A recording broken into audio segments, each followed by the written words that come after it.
রাধে কৃষ্ণ বন্ধুরা, কেমন আছেন আপনারা? আশা করি সবাই ভালো আছেন। আজকে আবার একটা নতুন ভিডিও নিয়ে হাজির হয়ে গেছি। ভিডিওটি শেষ অবধি দেখার অনুরোধ রইল। আজকের গল্প তারাশঙ্কর বন্দ্যোপাধ্যায়ের অন্যতম শ্রেষ্ঠ উপন্যাস হাঁসুলি বাঁকের উপকথা। আজকে উপন্যাসের ৭৩ পর্ব। খপ করে বনোয়ারির হাত চেপে ধরলে পরম। স্ত্রীর দৃষ্টিতে সে চেয়ে রইল বনোয়ারির মুখের দিকে। বনোয়ারি বুঝে নিলে। সে সঙ্গে সঙ্গে নিঃশ্বাস নিয়ে ছাতিটা ফুলিয়ে দাঁড়ালো।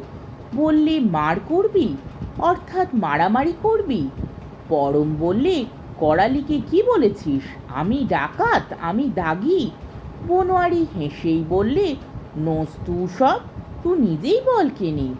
এবার পরম দাঁতে দাঁত ঘষে বললে, শালো সাধু নোক, আমাদের পাড়ার বটতলাতে তোমার কিসের ভজন? পরমের লজ্জা নাই। ন্যাংটার আর বাটপাড়ের ভয় কিসে? যে সর্বাঙ্গে কাদা মেখে থাকে, উপর মুখে থুতু ছুঁড়ে যে নিজের গায়ে মাখে, এ জ্ঞান তার থাকবে কি করে?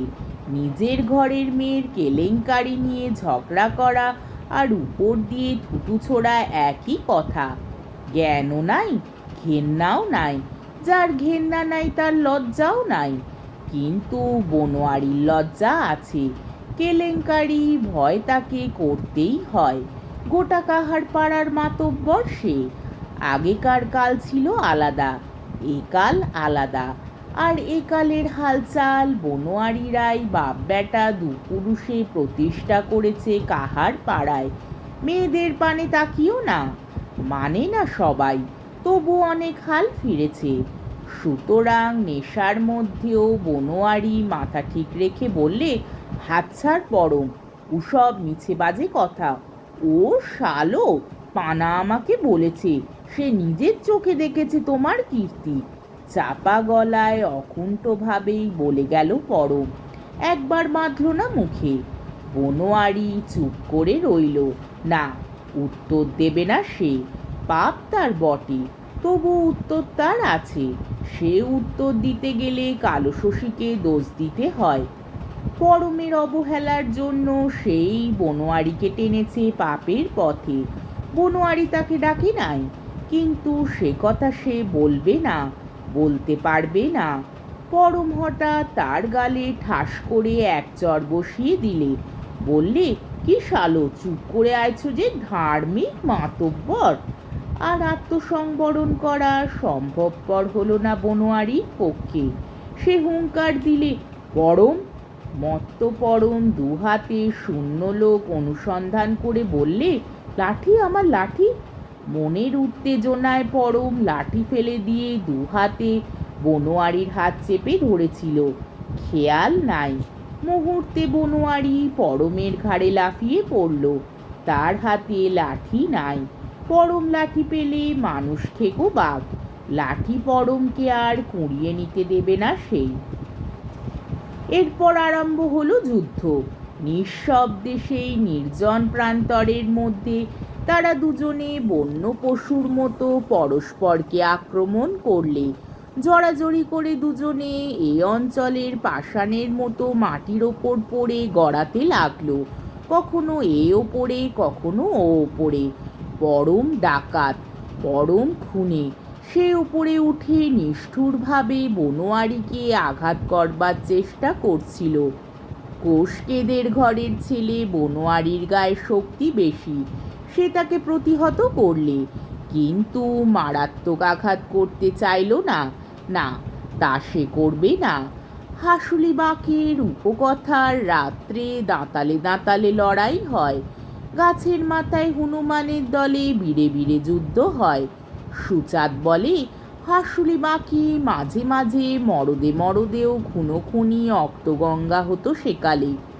কাহার পাড়ার মরদে মরদে সে খুনোখুনি এখন নাই, সেকালে হামেশাই হতো। দুই দানতে অর্থাৎ দানবে যেন যুদ্ধ লাগতো। দুই বুনো দাঁতালে গুঁতোগুঁতির মতো লড়াই। একালে সে লড়াই লজ্জার কথা, কিন্তু উপায় কি? পরম আক্রমণ করলে ঠেকাতেই হবে। ঠেকাতে গিয়ে মার খেয়ে রাগও জাগছে। এইবার সেও মারবে। হুঁশিয়ার পরম। আবার সে নিজেকে সামলে তাকালে রাস্তার দিকে। পরম এবং বনোয়ারির সঙ্গীরা তাদের পেছনে ফেলে নিশ্চিন্ত হয়ে এগিয়ে গিয়েছে। বনোয়ারির ইচ্ছা হলো ওদের চিৎকার করে ডাকে, কিন্তু না, সে বড় লজ্জার কথা। সে হলো হার মানার সামিল। সে প্রাণপণ শক্তিতে উঠে দাঁড়াবার চেষ্টা করলে প্রাণপণে টেনে পরমকে নিয়েই উঠে দাঁড়ালো, এবং সঙ্গে সঙ্গে এই সুযোগে তাকে আছাড় মেরে মাটিতে ফেললে। এই আছাড়েই পরম প্রায় অসাড় হয়ে পড়ল। বনোয়ারিও খুব বেশি শক্তি অবশিষ্ট ছিল না, তবু সে চেপে বসল পরমের বুকে। মারলে আরো কয়েকটা নিষ্ঠুর কিল, তারপর ছেড়ে দিলে। সে পাশে বসে হাঁপাতে লাগলো, সর্বাঙ্গ যেন থেঁতলে গিয়েছে। অনেকক্ষণ পর কোনো রকমে সামলে নিয়ে সে উঠে দাঁড়ালো। পরমও তখন উঠে বসেছে। বনোয়ারি গিয়ে তার হাত ধরে টেনে বললে, উঠতে পারবি? পরম গর্জন করে উঠল, ছাড়। বনোয়ারি তাকে ছেড়ে দিয়ে টলতে টলতে চলল। পরম বার কয়েক উঠবার চেষ্টা করে শুয়ে পড়ল সেই মাটির উপরেই। গ্রামে তখন মদ নিয়ে আনন্দ চলছে, তার সঙ্গে নানা উপাদেয় খাদ্য। বনোয়ারি গ্রামের প্রান্তে থমকে দাঁড়ালো। কি ভেবে গ্রামে না ঢুকে পাশের পুরনো কালের ঘর গাছপালার অন্ধকারের মধ্যে দিয়ে গিয়ে উঠল আটপৌড়ে পাড়ায়। আজ যেন কালো বউ শতগুণ লোভনীয় হয়ে তাকে আকর্ষণ করছে। শরীরের মধ্যে যেন এখনো রক্ত গরম আগুন হয়ে রয়েছে। মনে হচ্ছে আজ কালো বউকে নিয়ে এক্ষুনি সে চলে যায় নিজের ঘরে। কোনো পাপ হবে না। পরম নিজেই সে পাপ হওয়ার পথে কাঁটা দিয়েছে। সে কম্পিত হাতে গোটা কয়েক ছোট ঢেলা তুলে নিয়ে পরমের উঠান লক্ষ্য করে ছুঁড়ল। টুপ টুপ টুপ। সুচতুর মেয়ে কালো শশী ঠিক বুঝতে পেরেছে।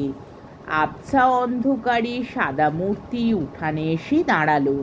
সে এবার মৃদু গলা ছাড়ার শব্দ করলে।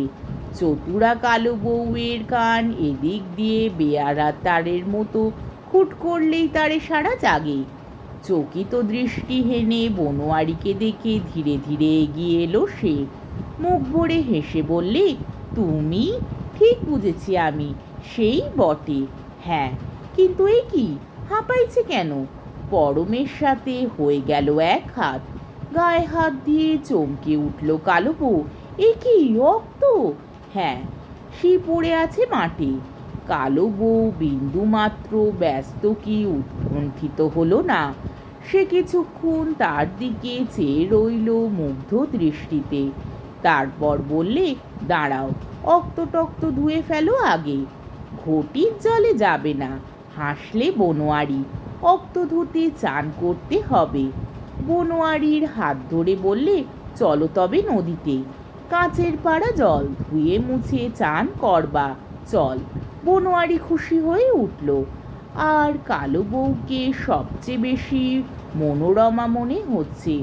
মনে হচ্ছে কালো বউ ধুয়ে মুছে দিলে সকল ক্ষত এবং আঘাতের যন্ত্রণা জুড়িয়ে যাবে। কালো বউয়ের কাঁধে হাত রেখে সে বললে, চল। আজকের পর্বটি এইখানেই শেষ হলো।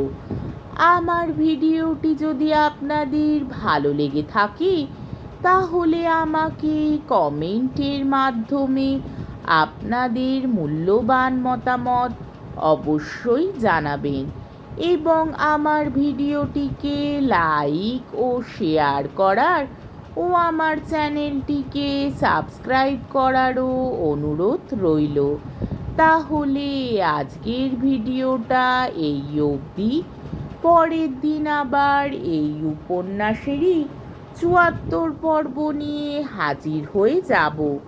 ততক্ষণ পর্যন্ত আপনারা সবাই ভালো থাকবেন, সুস্থ থাকবেন, সাবধানে থাকবেন এবং আমার ভিডিওটি দেখতে থাকবেন।